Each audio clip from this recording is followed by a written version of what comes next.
Hello, welcome to a spring garden. March arrived with some piercing frosts, but the most beautiful sunshine that I've experienced in a good few months. Absolutely the polar opposite of last year. So in the March garden we have got a fantastic show of primroses.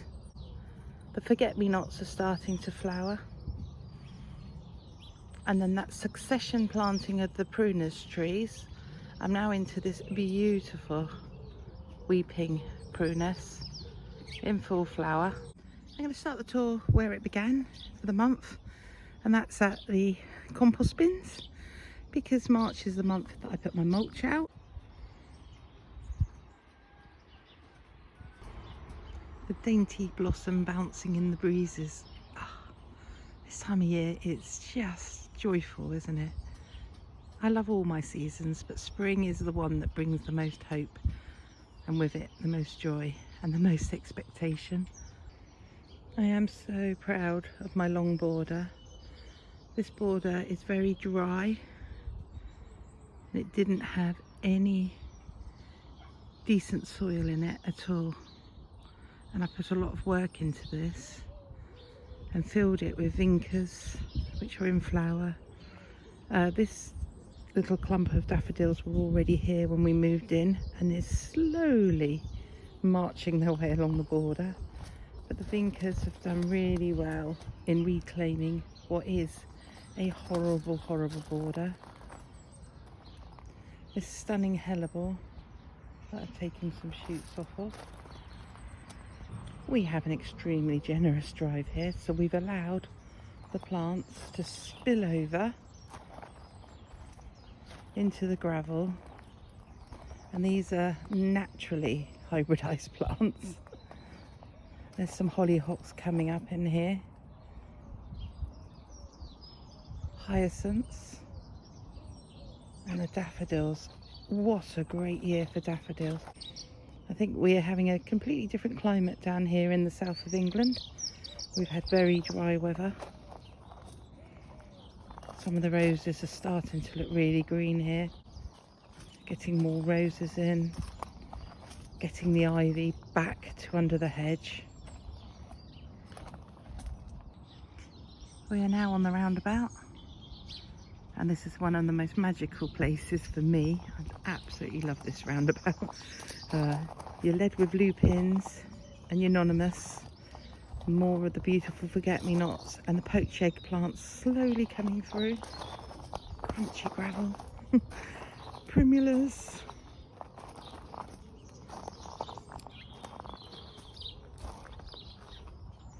We made these mushrooms about 3 years ago, 2 or 3 years ago. My father made them, and then I aged them with a yogurt mixture. This gorgeous euonymus climbing up the hawthorn and the crabapple tree, which have joined together to make one. No one can find the divide from between them. Lincoln is there, modelling my favourite part of the garden, where I sit and I read my books. I normally put a big cushion here. We've got Vigelias in here. Beautiful variegated pittosporums, just delightful. There's lots of activity in the top of the shepherd's hut, as you can hear. Looking through this border at the moment, we've got plants sprouting everywhere. The colour of the spring daffodils against the red of the dogwoods. My 2 little tiny stellatas, magnolias, first year of flowering correctly. Normally the frost has knocked the buds off by now. Beautiful clumps of heathers, which love our soil. Roses that are going to grow up these pillars and join the birdhouses. We did the pillar garden early last year, so this is its first year, I believe. This log we found in the middle of the forest, so my husband carried it all the way back and we popped it in the garden. And then let's look at the splendour of the alilanca tree, which is about to come out. And it's going to be a beauty this year. From here we have the deep shade of the cedar tree, and you saw me in my last video trimming back the epimediums, mulching this area. And I also repainted the little hedgehog house over there. We got some cyclamen through there. Lots of ferns. And I've just started another twiggy border. Very short at the moment.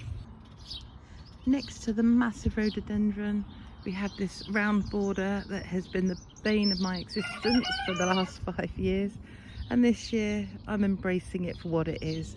And I'm just letting the things that are in there establish and grow, and just using plants to infill any gaps and just being a bit more relaxed about it.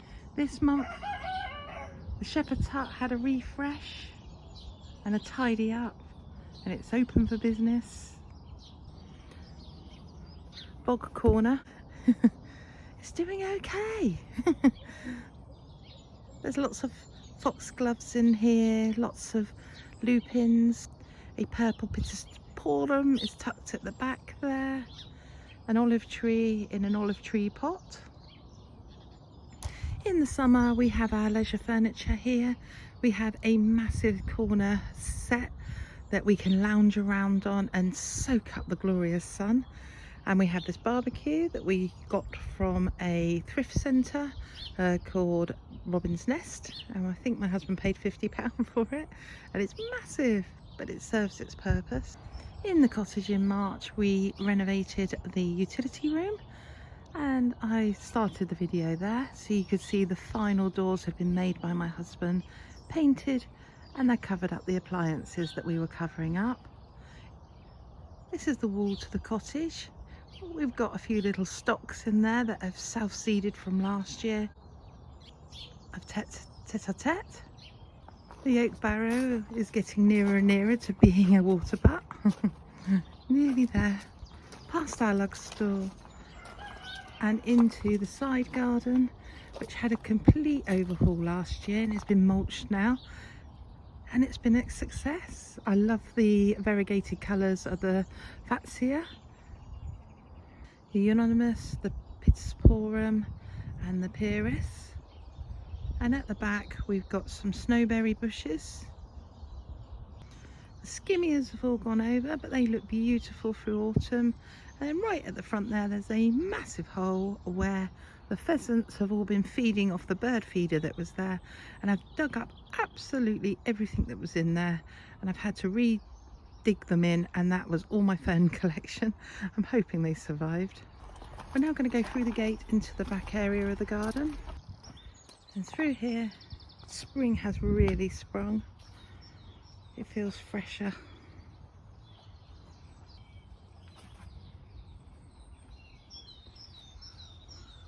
And we did the beehive this month. We built it and painted it, and it's sat there on the lawn. But look at this beautiful, stunning colour. The geum, the tete-a-tetes, lupins, foxgloves. We've got some snake's head fritillars coming through. Last year's tulips. There's a fritilia just there. There should be lots of those through here if they've survived. The roses are looking good. Right through to where I've moved the arch for the clematis. At the breakfast table I've got pots of tete-a-tetes and iris bulbs. The back wall of the cottage is where the ancient roses are, and they've survived another winter. They've had a cut back and they are looking amazing. I'll go quietly because we have got residents of tits in our little post box. This month you saw us, or my husband and I, renovate the floor of the greenhouse.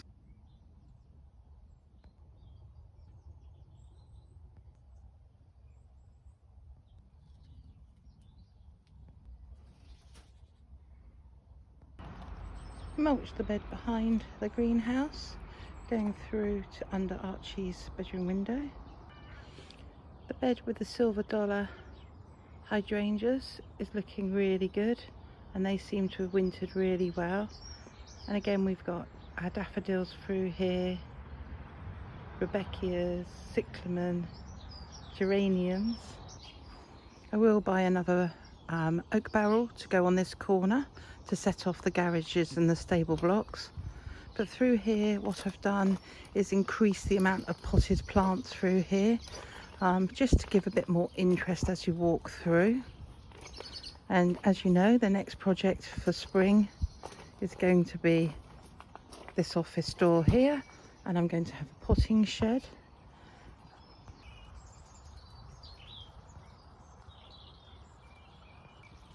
The forsythia is in full bloom, looking beautiful, yellow being the dominant colour at the moment, but the rose garden is in exceedingly good health. All the plants survived winter.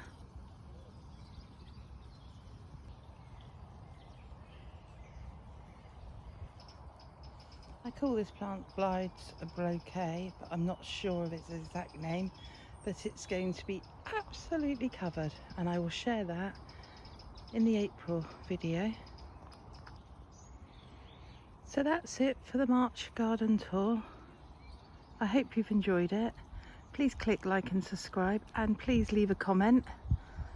I'm absolutely loving chatting to you guys in the commentary. There are so many projects to take forward into April, including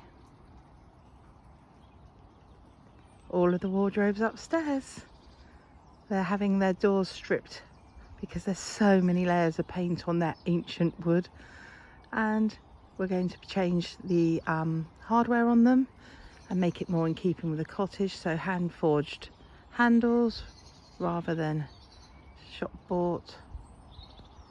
We may start the potting shed project. The water butts have got to be fitted into their locations. I need to find a really robust archway to go.